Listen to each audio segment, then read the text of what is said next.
Welcome to new perfect study centre. Today's Marathi news update.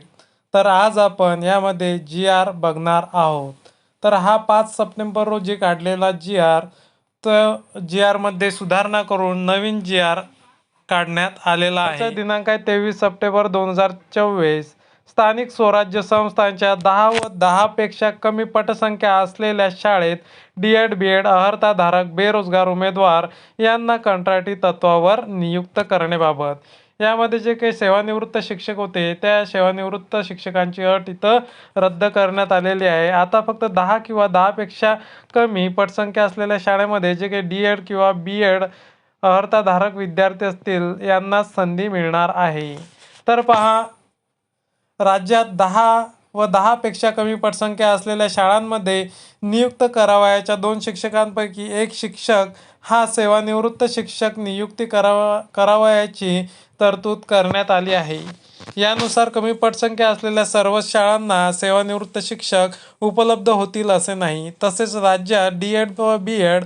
अर्हताधारक पात्र बेरोजगार उमेदवारांची संख्या मोठ्या प्रमाणात असताना सेवानिवृत्त शिक्षकांची नियुक्ती करणे उचित होणार नाही. यास्तव अशा ठिकाणी संधी दिल्यास शिक्षकांचे पद रिक्त न राहता विद्यार्थ्यांचे शैक्षणिक नुकसान होणार नाही. तसेच डी.एड. बी.एड. अर्हताधारक पात्र व बेरोजगार उमेदवारांना शासकीय पदावर काम करण्याची संधी प्राप्त होईल. यास्तव 10पेक्षा कमी पटसंख्या असलेल्या शाळेमध्ये डी.एड. बी.एड. अर्हताधारक पात्र उमेदवारांना नियुक्ती देण्याची बाब शासनाच्या विचाराधीन होती. शासन निर्णय. स्थानिक स्वराज्य संस्थांमध्ये 20पेक्षा कमी पटसंख्या असलेल्या शाळांमधील मंजूर करण्यात आलेल्या 2 शिक्षकांपैकी एक शिक्षक सेवानिवृत्त शिक्षक किंवा डी.एड. बी.एड. अर्हताधारक बेरोजगार शिक्षक यामधून नियुक्त करण्याबाबत निर्गमित करण्यात आलेला उपरोक्त वाचा क्रमांक 4 येथील शासन निर्णय दिनांक 5/9/2024 या निर्णयान्वये अधिक्रमित करण्यात येत आहे. स्थानिक स्वराज्य म्हणजे रद्दबातल करण्यात येत आहे. स्थानिक स्वराज्य संस्थांच्या 10 व 10पेक्षा कमी पटसंख्या असलेल्या शाळेमध्ये मंजूर करण्यात आलेल्या 2 शिक्षकांपैकी एका पदावर डी.एड. बी.एड. अर्हताधारक बेरोजगार शिक्षक उमेदवारांची नियुक्ती करण्यात यावी. याबाबतच्या सर्वसाधारण तरतुदी पुढील प्रमाणे विहित करण्यात येत आहेत. सदर नियुक्तीसाठी शासन नियमानुसार किमान व कमाल वयमर्यादा लागू राहणार आहे.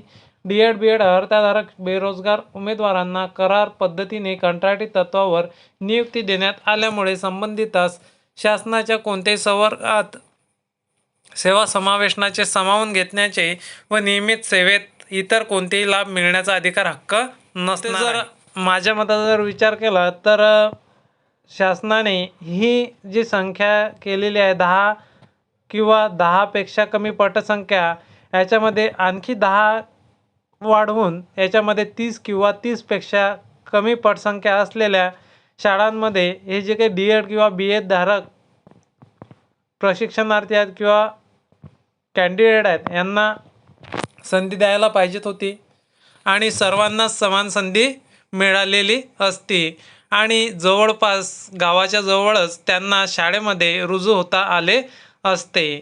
तर आता जाऊ द्या, असो तरी ज्या विद्यार्थ्यांना यामध्ये संधी मिळणार आहे त्यांनी संधीचं सोनं करून घ्यावं. सुरुवातीला नियुक्तीचा कालावधी एका शैक्षणिक वर्षासाठी असेल, परंतु त्यानंतर गुणवत्ता व योग्यतेच्या आधारावर आवश्यकतेनुसार सदर नियुक्तीचे वाढीव कालावधीकरिता दरवर्षी नूतनीकरण करता येईल. मानधन ₹15,000 प्रतिमाह कोणत्याही इतर लाभाव्यतिरिक्त. एकूण 12 रजा दे. कोणतेही प्रशासकीय अधिकार नसतील. जिल्हा परिषदेच्या वतीने शिक्षणाधिकारी प्राथमिक यांच्याशी करारनामा स्वाक्षरित करणे आवश्यक. त्याचप्रमाणे एक बंधपत्र किंवा बॉन्ड पेपर किंवा हमीपत्र तुम्हाला बनवून द्यावं लागेल. जसे की आपल्याला सरकारी नोकरीत कोणत्याही प्रकारचा दावा सांगता येणार नाही अशा प्रकारचे. अध्यापनाचे तास इतर नियमित शिक्षकांप्रमाणे असतील. प्रत्येक जिल्ह्यासाठी संबंधित शिक्षणाधिकारी व मुख्य कार्यकारी अधिकारी जिल्हा परिषद यांनी पात्र इच्छुक उमेदवारांमधून आवेदनपत्र मागवून नियुक्ती आदेश द्यावेत. सदर प्रक्रियेसंदर्भात आवश्यकतेनुसार आयुक्त शिक्षण यांनी अतिरिक्त सूचना निर्गमित कराव्यात. नियुक्तीसाठी सक्षम प्राधिकारी यांना विशेष परिस्थितीसाठी कोणत्याही वेळी अशा करार पद्धतीवरील सेवा समाप्त करण्याचे अधिकार राहतील. करार पद्धतीने नियुक्त करावयाचे शिक्षक शारीरिक व मानसिकदृष्ट्या चांगला असावा, आरोग्य संपन्न असावा. करार पद्धतीने नियुक्त करण्यात आलेल्या व्यक्तींनी त्यांना प्राप्त होणाऱ्या कागदपत्रे, माहिती व आधार सामुग्रीबाबत गोपनीयता पाळणे आवश्यक राहणार आहे.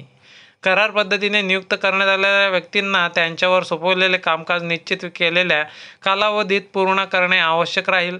त्यांच्या कामकाजाबाबत नियुक्तीसाठी सक्षम असलेले प्राधिकारी वेळोवेळी आढावा घेऊन कामाचे मूल्यमापन करतील. सदर मूल्यमापन कंत्राटी शिक्षकाचे काम समाधानकारक नसल्याचे निदर्शनास आल्यास त्यांची कंत्राटी तत्त्वावरील सेवा समाप्त करण्यात येणार आहे.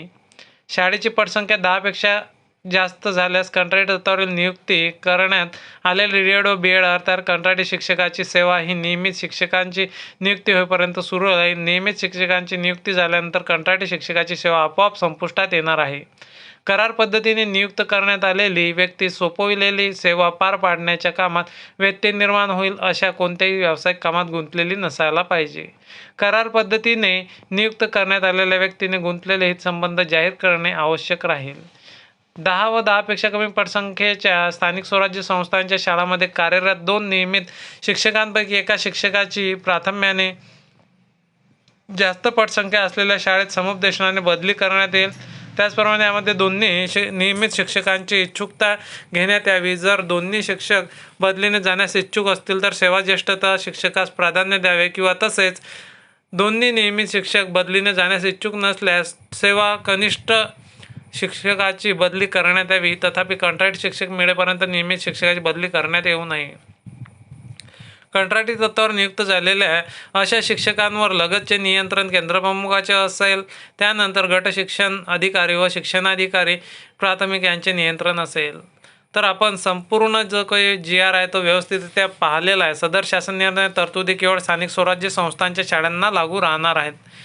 तर आता याच्यामध्ये सदर बाबींवर होणारा खर्च अनुदानातून भागवण्यात यावा आणि जे काही पेमेंट राहणार आहे ते आहे 15,000 रुपये पेमेंट राहणार आहे, जे कॉन्ट्रॅक्ट बेसवरती लागतील अशा कॅन्डिडेटला. तर आपल्याला माहीतच आहे की राज्याचं हे काही धोरण आहे, हे धोरण मला तरी वाटते योग्य प्रमाणात आहे. परंतु त्यांनी जे काही पहिले 20 काढले नंतर 10 काढले, तर 20 किंवा 10च्या ऐवजी 30 पटसंख्या असलेल्या किंवा 30पेक्षा कमी पटसंख्या असलेल्या शाळेवरती हे कॉन्ट्रॅक्ट भरतीचे जे काही शिक्षक आहेत हे लावायला पाहिजेत होते. तर आता आपल्याला माहीतच आहे की 25 तारखेला शाळेचा मोर्चा आहे सर्व शिक्षकांचा. तर हा मोर्चा कशासाठी, तर यांनी जे काही पहिलं यांनी चांगल्या प्रकारे जर शिकवलं असतं तर यांच्यावर ही वेळ आली नसते आणि डी.एड. बी.एड. धारकावर सुद्धा आता सध्या बेरोजगाराची वेळ आली नसती. यांनी जर चांगल्या प्रकारे जर गुणवत्ता मेंटेन केली असती तर शाळेची जी काही पटसंख्या आहे ते न घटता ते पटसंख्या अधिक वाढत होती आणि सरकारी शाळांना मोठ्या प्रमाणात डिमांड आलं असतं. आणि यांनी चांगल्या प्रकारे न शिकवल्यामुळे यांचे परिणाम यांना आणि परिणामी भविष्यातील जे काही डी.एड. बी.एड. धारक आहेत यांनाही भोगावे लागत आहेत. हे कोणामुळे, जे काही प्रिव्हियस शिक्षक लागलेले आहेत त्यांच्यामुळे. तर हे आपल्याला सरासर दिसून येत आहे. आणि ज्या काही तालुक्याच्या लेवलवर प्रायव्हेट शाळा आहेत किंवा कॉन्व्हेंट आहेत, या शाळांमध्ये किंवा कॉन्व्हेंटमध्ये विद्यार्थ्यांना ॲडमिशनसुद्धा मिळत नाही. तरी जे काही पालक आहेत त्यांच्या पाल्यांकरता 50,000 1 लाख रुपयापर्यंत फी भरण्यास तयार आहेत. परंतु तेच शिक्षण, तशाच प्रकारची क्वालिटी या ग्रामीण भागातील स्थानिक स्वराज्य संस्थेच्या शाळांमध्ये मिळते, तर तिथं ते टाकत नाहीत. आता सरकारने सर्व संपूर्ण सोयीसुविधा आपल्याला दिलेल्या आहेत, परंतु जो काही प्राथमिक शिक्षक आहे हा त्याच्या कर्तव्याशी अनभिज्ञ आहे. आता जर पाहिलं तर यांच्यामध्ये कोणत्याही प्रकारचा आपल्याला शिस्तप्रियता पाहायला मिळत नाही. सरकारचा आहे तर आपण कसंही वागलं तरी चालेल अशा प्रकारे यांच्यामध्ये पाहायला मिळते. आता जर पाहिला तर जे काही प्राथमिक शिक्षक शाळेवरचे जे काही शिक्षक रुजू झाले, आता नवीन हे चांगले आहेत, परंतु जे काही पूर्वीचे आहेत ते केअर घेत नाहीत विद्यार्थ्यांना, व्यवस्थितरित्या त्यांचं मूल्यांकन करत नाहीत किंवा चांगल्या प्रकारे त्यांना शिक्षणसुद्धा प्रोव्हाइड करत नाहीत. आता मोबाईलचा काळ निघाला तर काही शिक्षक तर मोबाईलमध्येच सरासर आपल्याला दिवसभर बसलेले दिसतात आणि टाईमपास करतात. याच्यावर तर सरकारसुद्धा काही करू शकत नाही. तर माझ्या मते तरी यांनी आता यांचं समायोजन किंवा यांचं पद राखून ठेवण्यासाठी 25 तारखेला त्यांनी ज्या काही मागण्या आहेत त्या मागण्या आता लावून धरल्या. म्हणजे जोपर्यंत आपल्याला तहान लागत नाही तोपर्यंत आपण विहीर खोदत नाही. ज्यावेळेस आपल्याला तहान लागते त्यावेळेस आपण विहीर खोदायला सुरुवात करतो. वेळेवर पाणी न लागल्यामुळे त्या विहिरीत आपल्याला उडी घ्यावी लागते. तशा प्रकारे या शिक्षकांचं कार्य आपल्याला समजून येत आहे. तरी माझ्या मते तरी जिथं हे 10 तुम्ही पटसंख्या केलेली आहे, ही पटसंख्या 10-20च्या ऐवजी 30 पटसंख्या करून जेणेकरून ग्रामीण भागातील जे काही सुशिक्षित बेरोजगार डी.एड. बी.एड. पदवीधारक हे जे काही विद्यार्थी आहेत शिक्षणशास्त्रातील, यांना तुम्ही मोठ्या प्रमाणात शाळेवरती रुजू करा आणि शाळेचा जो काही पाया घसरलेला आहे ह्या नवीन युवकांच्यामुळे किंवा नवीन कॅन्डिडेटमुळे जशास तसे ज्या वेळेस पूर्वी शाळेची पटसंख्या चांगल्या प्रकारे होईल तशा प्रकारे पटसंख्या होणार आहे. सरकारला माझी एवढीच विनंती आहे, त्यांनी न परमनंट करता परंतु ज्यांना कॉन्ट्रॅक्ट बेसवरती ठेवलेलं आहे त्यांना पेमेंट हे 15,000 तुम्ही आता सध्या बरोबर आहे, परंतु 3 ते 4 वर्षांनी तुम्ही 15,000चं 25,000 रुपये पेमेंट करण्यात यावं आणि यांना कॉन्ट्रॅक्ट बेसवरच तुम्ही ठेवा. गव्हर्नमेंटचं नाही केलं तरी चालते, जेणेकरून त्यांना गावाजवळची शाळा मिळणार आहे आणि त्यांचं 25,000 रुपयामध्ये त्यांचं जे काही घर खर्च आहे आणि जे काही त्याचा रुटीनचा जो खर्च आहे तो व्यवस्थितरित्या भागवण्यात येईल आणि शाळांमध्ये जे काही विद्यार्थी संख्या आहे ते विद्यार्थी संख्या वाढायला सुद्धा सुरुवात होणार आहे. तर असं माझं एक प्रांजळ असं मत आहे. तर तुम्ही जे काही शिक्षक भरती आहे ते कॉन्ट्रॅक्ट पद्धतीने चांगल्या प्रकारचा निर्णय घेतलेला आहे, हे अभिनंदन करावयाची गोष्ट आहे. तर अशाच प्रकारच्या नवनवीन अपडेट बघण्याकरता आपल्या चॅनलला लाईक, शेअर आणि सबस्क्राईब करायला विसरू नका. धन्यवाद.